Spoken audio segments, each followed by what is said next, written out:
Hi friends! It's story time and we are going to read Are You a Grasshopper today? Because yesterday you did a grasshopper activity with Miss Erica. So she told you some facts about them and we're going to learn some more while we read this book. Now does this look familiar? The same kind of book that we have been reading about all the other insects. Same author and illustrator, Judy Allen and Tudor Humphreys.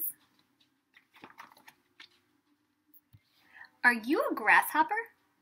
If you are, your mother looks like this, and your father looks much the same.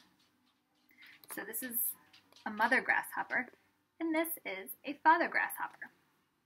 Your mother laid her eggs at the end of the summer. She laid them deep in the grass, just under the ground, and covered them in frothy stuff. The froth hardened into a pod to keep the eggs safe. So down here we have the eggs that Mama Grasshopper laid, and you can see the little egg shapes, and then around it is the frothy stuff that their mom covered them in, and then it hardened. You and your brothers and sisters slept in your eggs all winter, but now it's spring. Time to hatch. Push all together to get out of the pod. So they work as a team to push their way out of the pod. You look a little like a tiny worm, but that's only because you're wrapped in a worm-shaped covering. So unwrap yourself. You're still tiny and you don't have any wings, but now you look like a grasshopper.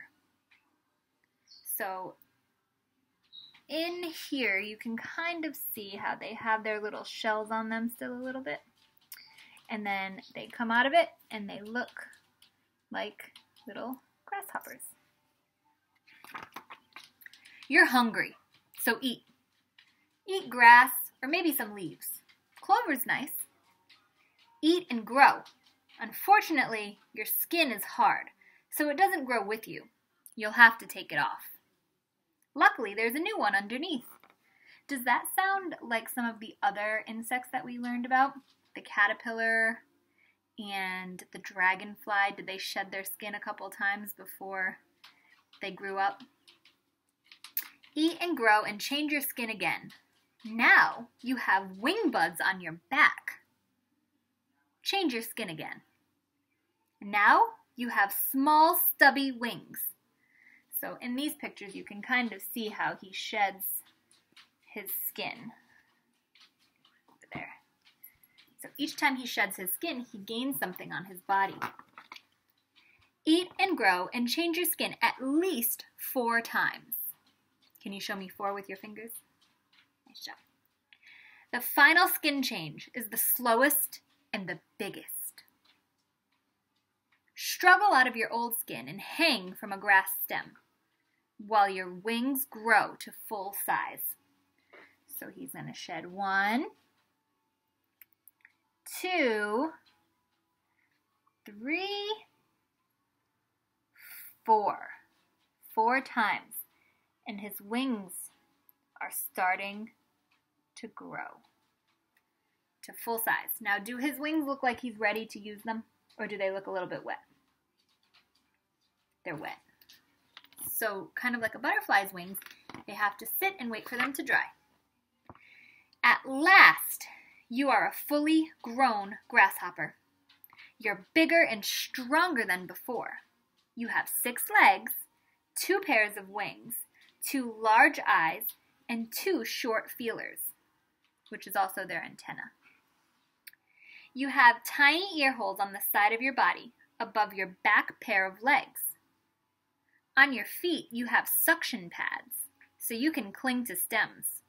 Besides your mouth, you have palpi, like tiny fingers to help push in your food. So if we look a little bit closer here, these are the little palpi that they were talking about that help push food into his mouth. They're like 2 little fingers. This is a bush cricket. You can tell it's a cricket and not a grasshopper because it has long feelers. So look at how long those antennae are, and then look at how short that one is. Don't stand around looking at it. It may be eating a leaf right now, but bush crickets eat grasshoppers too. Oh my goodness, that insect, eats this insect. They look almost the same size. So be careful. Don't get caught in a spider web. Spiders eat grasshoppers too. Don't get too close to a frog or a toad. Frogs and toads eat grasshoppers. And watch out for birds. Some birds eat grasshoppers too. It's a dangerous world out there in the grass. Always be ready to escape from danger. You could fly, except you're not very good at flying. And you could hide. You're very difficult to see if you creep down among the grass stems. Or you could hop. After all, you are a grasshopper.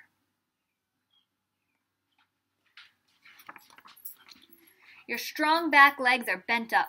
Straighten them suddenly, and you'll be catapulted through the air. You can jump amazingly high and travel an amazingly long way. You're very light, and your skin is like a suit of armor. You won't hurt yourself when you land. Have you ever seen a grasshopper jump before? You have a row of tiny pegs on the inside of each leg. Pedal your legs up and down fast. The pegs rub against your wings and make a ticking, chirping noise. Keep going for about 20 seconds, and then have a break. And then start again. If you're a male grasshopper, chirp loudly to attract a mate. If you're a female grasshopper, you can chirp back if you want to. The important thing is to mate and lay eggs for next year. However, if your mother and father look like this, or this, or this, you are not a grasshopper. You are a human child. You don't have wings. You don't have feelers. And you don't have ears on the sides of your body. You probably can't jump amazingly high, unless you're on a trampoline. Don't worry, you can do many things a grasshopper can't do. Best of all, you can make music without pedaling your legs up and down. Did you know that grasshoppers in this book are common green grasshoppers, but there are more than 7,000 different kinds of grasshoppers? That's a lot. Also, they're closely related to crickets, stick insects, cockroaches, and earwigs. I didn't know that. A grasshopper can jump 20 times the length of its own body. Do you think you can? I don't think I can. The locust is a large tropical grasshopper that's very good at flying.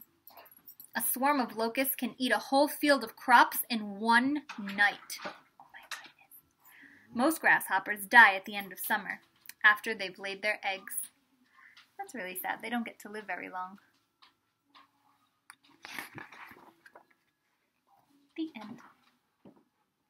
Awesome. Hope you have a great weekend. Bye, friends.